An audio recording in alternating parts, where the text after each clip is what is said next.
Hello everyone and welcome to law channel of Adda 24/7। कैसे हैं आप सब लोग। और बस अब कुछ दिनों की बात है और आपके लिए वो एग्ज़ाम जिसकी तैयारी आप लोग कर रहे हैं CUET UG फॉर LLB, उसका पेपर अब हो जाएगा।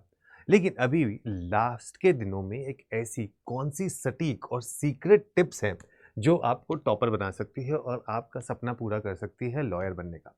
तो ये सारी चीज़ें अगर आप थोड़ा-सा ध्यान से सुन लेंगे, ठीक है? ज़्यादा लंबी वीडियो नहीं होगी, छोटी-सी वीडियो है। अगर आप इसको सुन लेंगे तो आपको होगा बहुत फ़ायदा और आप उसमें आगे चल के पास हो भी जाएँगे और एक टॉपर बन के निकल के एक अच्छे कॉलेज में पहुँच भी जाएँगे। तो इसलिए वीडियो के एंड तक मेरे साथ ज़रूर बने रहिएगा। अब ये जो 3 सेक्शंस आपको पढ़ने पड़ते हैं जिसमें एक लैंग्वेज है और उसके साथ-साथ आपको पढ़ना पड़ता है डोमेन और जनरल टेस्ट। ये एक ब्रॉडली हर एक यूनिवर्सिटी जहाँ से आप लॉ कर सकते हैं BLLB का, वहाँ से आपको मौका मिलता है और ये तीनों चीज़ें आपको दे के आप एडमिशन पा सकते हैं। तो पहली चीज़ अगर हमने लैंग्वेज की बात करी है तो कुछ यूनिवर्सिटीज़ में आपको 2 चॉइसेस दे रखी हैं कि आप हिंदी और इंग्लिश में से एक ले सकते हो और कुछ ने सिर्फ इंग्लिश ले रखा है। तो मैं ये मान के चल रहा हूँ कि आप में से मेजर बच्चों ने शायद इंग्लिश ऑप्ट करा हो, है ना? तो अगर आपने इंग्लिश ऑप्ट करा है तो मैं आपको ये सजेस्ट कर सकता हूँ कि अपनी vocabulary, idioms, one word substitution, spellings, ये ऐसे 4 टॉपिक्स हैं जिनके ऊपर आप बहुत अच्छे से तैयारी कर लो। क्वेश्चन बहुत ज़्यादा आने वाले हैं और आपका अच्छा स्कोर इनसे एनहांस हो सकता है। ग्रामर में आप tenses, subject verb agreement, prepositions, pronouns, ये जो टॉपिक्स हैं इनको आप अच्छे से कर लो क्योंकि इनके ऊपर क्वेश्चंस वो बहुत पूछ लेते हैं। इनके ऊपर वो आपसे फिल इन द ब्लैंक्स भी पूछ लेते हैं, आपसे मैच द कॉलिंग भी पूछ लेते हैं। कई बार वो आपसे आइडेंटिफाई करने को भी पूछ लेते हैं कि पार्ट ऑफ स्पीच क्या है। फ्रेजल वर्ब्स बहुत बारी पूछ लेते हैं कि वो उसमें क्या आएगा और फिर मैच द कॉलिंग में वो पूछ लेते हैं। रीडिंग कॉम्प्रिहेंशन आएगा, घबराने की ज़रूरत नहीं है, बहुत आसान आएगा, वो आप कर लोगे। उसको अगर आपको करना है तो आप बस क्वेश्चंस वहाँ पर देखें और उससे पैसेज में जाके अगर देखेंगे तो आपको मिल जाएगा। ईज़ी टू मॉडरेट लेवल के आएँगे और आप आराम से इसको कर लेंगे। ठीक है? तो ये आप जो टिप्स अगर आपको फॉलो करेंगे लैंग्वेज के उसमें तो बहुत फ़ायदा मिलेगा। सेंटेंस रीअरेंजमेंट के क्वेश्चंस को बिल्कुल ना छोड़ें क्योंकि ये मार्क्स को एनहांस करते हैं और आपको हेल्प भी करेंगे आगे बढ़ने में।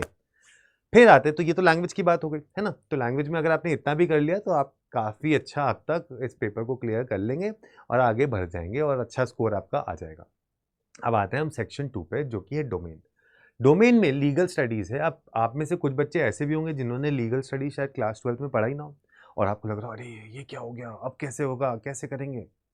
तो अगर आप प्रीवियस ईयर के क्वेश्चन पेपर्स को उठा के देखोगे, आप पाओगे कि जो एनसीईआरटी की बुक है लीगल स्टडीज़ की, अगर आपने उसको ऐसे करके घोला और ऐसे गट्ट करके पी गए, तो ट्रस्ट मी आपका बहुत एक फ़ायदा होगा और आप बहुत अच्छे से ये पेपर को दे पाएँगे।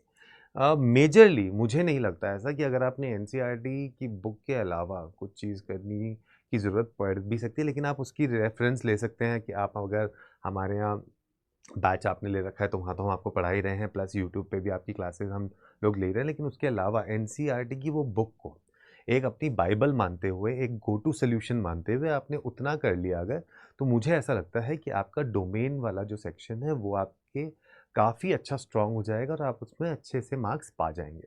अब आते हैं हम तीसरे पे आता है जनरल टेस्ट। अब इस जनरल टेस्ट में आता है आपको करंट अफेयर्स, लॉजिकल रीजनिंग और मैथ। अब लॉजिकल और रीजनिंग और मैथ में तो आपको फिर भी एक सिलेबस मिल जाता है जिसकी तैयारी आप लोग कर ही रहे हो हमारे चैनल पे, लेकिन करंट अफेयर्स एक ऐसी चीज़ है जिसमें वो कुछ भी पूछ सकते हैं, स्टैटिक पूछ लेते हैं, करंट पूछ लेते हैं। तो वहाँ पर मैं आपसे कहना चाहूँगा कि प्रीवियस ईयर क्वेश्चंस को एक बारी उठाएँ, उनको देखें कि क्या-क्या ऐसे टॉपिक्स हैं या किस तरीके के क्वेश्चंस हैं। क्या मेजरली करंट अफेयर्स जो आपसे पूछे गए थे, क्या वो करंट अफेयर्स उसी साल के थे या फिर कोई 2-3 साल के पूछ लिए थे या फिर आप, तो मतलब एक तरीके का थोड़ा-सा पीवाईक्यूज़ पे ध्यान देके अगर आप करेंगे तो वो आपको टॉपिक्स मिल जाएँगे।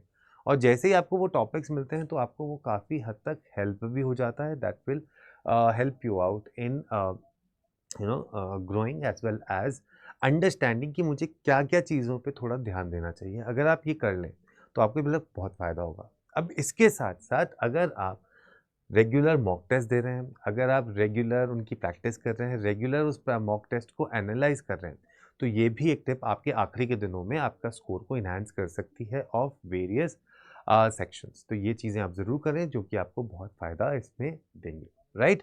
तो ये कुछ टिप्स हैं जो मैंने आपको दी। रेगुलर रहिए, फिर अपने मॉक टेस्ट को करते रहिए, मॉक टेस्ट को एनालाइज करिए और पीवाईक्यूज ज़रूर कर लीजिए। बस उतना अगर आपने कर लिया तो आपको एक टॉपर बनने से कोई नहीं रोक पाएगा। और आपके लिए जो लोग हमारे साथ तैयारी करना चाहते हैं तो अड्डा 24/7 पे हर एक बैचेस पे आपको मिल रहा है 81% का डिस्काउंट। तो फटाफट से जाइए, कोड लगाइए Y713 और पा जाइए मैक्सिमम डिस्काउंट, क्योंकि ये मंथ एंड सेल चल रही है आपके क्लैट के बैचेस पर, आपके CUT PG, CUT UG, Symbiosis, इन सारे तमाम बैचेस पे आपको मिल रहा है 81% का डिस्काउंट।